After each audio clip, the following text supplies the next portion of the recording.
I kind of just started bumping into parts of Edward Jones that I didn't like. And that's when I think from like an internal perspective on leadership, I started looking around. Also, sort of separate from that, I had some pressure. So my uncle, he's one of my best friends. He's a mentor to me. We talk like every day. And he's an engineer and just like a very successful entrepreneur. And I would say things, things that I'd kind of heard around the firm. And one of the things I used to say was my business. And he occasionally would jab at me just to try to get me to think different. He would say, "What do you mean when you say your business?" I said, "Well, my business." He says, "But you're an employee." And I said, "But it's my business." He goes, "Well, don't you mean their business?" And he wasn't trying to be mean, although I think sometimes he is. He really wanted me to think and to start thinking, kind of just thinking more for myself about there's nothing wrong with being an employee. There's nothing wrong with being at Edward Jones. It was, in many ways, it was very good and very good for me. But there came a point where I started to feel, I don't know what the word is, but I started to feel like hamstrung maybe by kind of some of the limitations I was bumping into at the firm.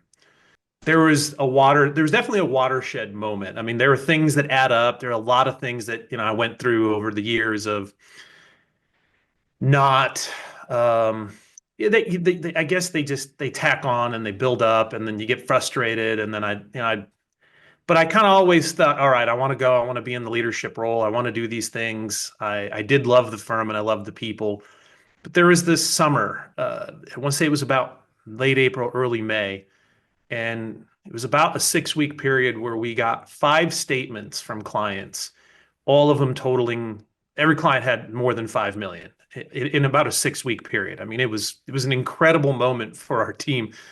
Joy, my admin, and I, we were we're just not really knowing how to handle it. A lot of excitement. It felt like like okay, we're finally here. Like people have really noticed things are starting to go well. And then over the next, 6 or 8 weeks after that, we kind of proceeded to miss each opportunity. And they were looking for things. And some of them, I didn't want to just blame Edward Jones because I didn't think that was fully fair, but I did have to start asking myself, could I have successfully onboarded these clients if I had different tools?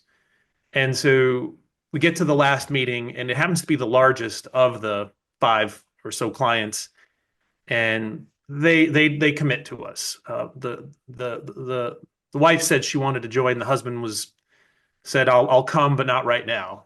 But anyway, we're opening the account at a table very similar to the one you see in my background. I used to have a long table, and she's sitting at the head of it, and their financial data is on some charts and screens on there. And I'm starting to just gather some of the basic data to open the account.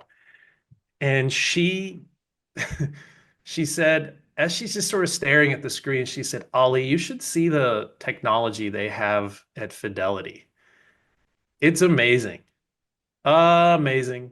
Just like Yeah. it was this moment I was like, what did she just say? So I remember it was yesterday. I slid the keyboard away from me and I kind of just pushed back in my chair and leaned towards her and I said, "Why are you opening this account with me right now?"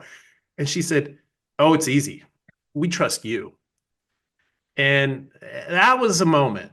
And I thought, okay, I at least have to see what's out there that I may or may not be missing. If it's available and it's better, then I'll know. And if it's not, then I'll know. It was just I couldn't unhear that. But I there was no going back from that moment in time.